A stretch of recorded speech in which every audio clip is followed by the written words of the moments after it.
pada tahu belum apa itu RUDENIM? RUDENIM adalah rumah detensi imigrasi untuk menampung warga negara asing yang melanggar peraturan di Indonesia. Tidak hanya melanggar peraturan aja sih, ada yang misalnya paspornya rusak, hilang, maka dia akan dibawa terlebih dahulu di rumah detensi imigrasi. Apa aja sih peraturan atau otak rumah detensi imigrasi? Yuk kita simak bareng-bareng. Kalian udah pernah tahu kan apa itu RUDENIM? Jadi pada struktur organisasi dan tata kerja di RUDENIM, yang pertama itu ada Kepala RUDENIM.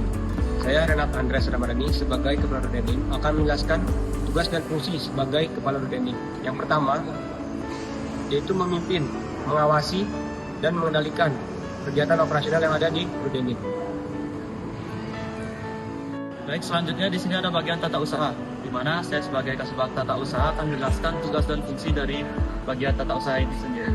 Di mana yang pertama, tugas dan fungsi dari Kasubag Tata Usaha adalah mengelola administrasi perkantoran, surat menyurat, kearsipan, kelengkapan, serta dokumentasi. Kemudian yang kedua, ada mengelola perencanaan, penganggaran, keuangan, kepegawaian, dan juga umum. Yang ketiga, di sini saya sebagai Kasubag Tata Usaha juga melakukan pengawasan terhadap pelaksanaan tugas dari kepala urusan bagian kepegawaian, umum, dan juga keuangan.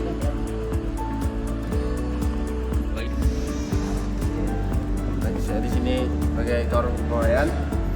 Sebagai Korp Kepegawaian, tugas utama adalah mengelola seluruh administrasi yang berkaitan dengan kepegawaian. Ini mencakup pengelolaan SKP, proses kenaikan pangkat, cuti, absensi, serta pemutakhiran data kepegawaian.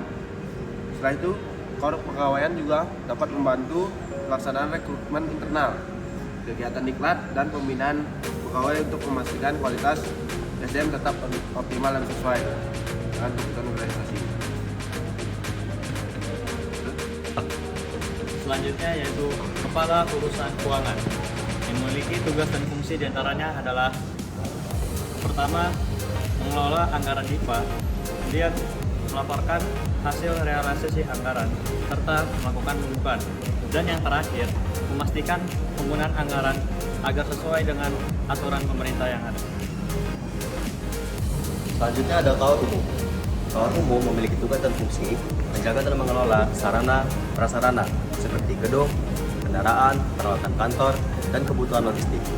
Kawat umum juga mengurusi urusan rumah tangga dan melaksanakan pengadaan barang yang dibutuhkan. Halo Sobat Imigrasi, nama saya Prayagi Pangestu. Saya sebagai Kasir Registrasi Administrasi dan Pelaporan. Di sini saya akan menjelaskan tentang tugas pokok fungsi dari Kasir tersebut. Yaitu yang pertama, saya membawahi proses catatan data dari DTNI tersebut. Yang kedua, yaitu saya mengkoordinasi dokumentasi, registrasi, dan pelaporan dari orang asing. Yang ketiga, saya mengkoordinasikan komunikasi antar kedutaan terkait DTNI. Ya, kemudian ada Kasubsi Administrasi dan Pelaporan.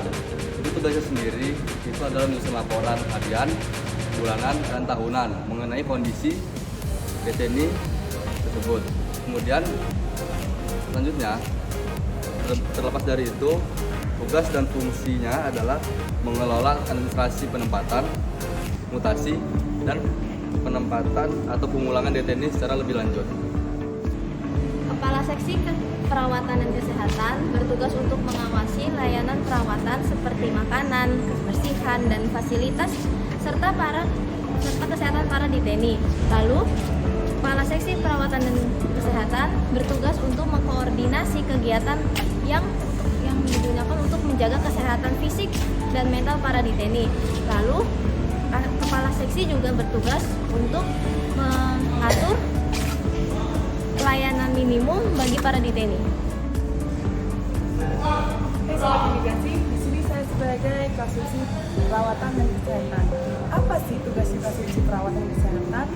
Yang pertama yaitu kita sebagai Kasubsi Perawatan bertugas untuk memenuhi kesehatan dan kebutuhan para DTNI, misalnya makanan, kebutuhan keseharian, dan juga bertanggung jawab dalam mengelola aktivitas para DTNI.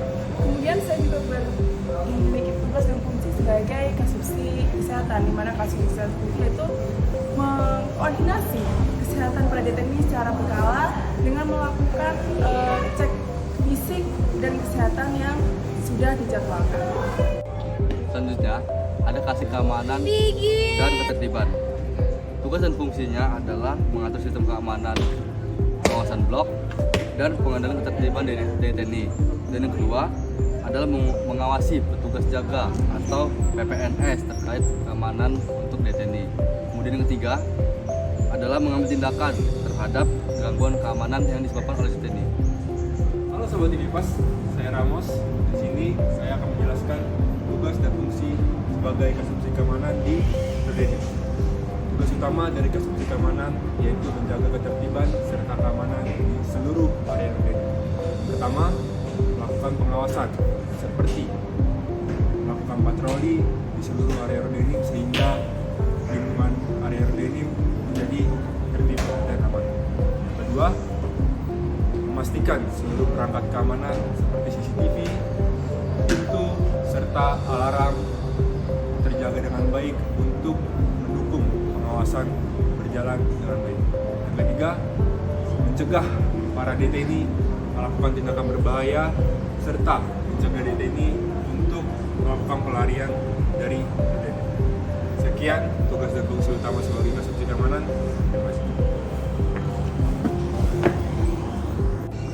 Halo Sobat Dipas, saya Muhammad Hamza. Di sini saya akan menjelaskan fungsi dari Kasubdit Ketertiban. Sebagaimana kita ketahui, ketertiban adalah keadaan di mana semuanya berjalan teratur dan sesuai operasional. Di sini saya akan menjelaskan dari sisi pandang dari DTNI sendiri. Kasubdit Ketertiban merupakan suatu fungsi atau jabatan di mana menegakkan ketertiban DTNI, jadwal kegiatan, laporan, serta pengeluaran, pengisolasian, dan bahkan dapat menengahi apabila terjadi kericuan di dalam DTNI. Sekian, terima kasih. Nah, Sobat Imigrasi, sudah tahu kan apa aja tugas dan fungsi dari masing-masing setiap organisasi tata kerja DTNI? Jadi sebenarnya di DTNI ini bukan tempat untuk menghukum, tapi tempat untuk membina, merehabilitasi sebelum warga negara asing pulang ke daerahnya. Terima kasih sudah menyimak.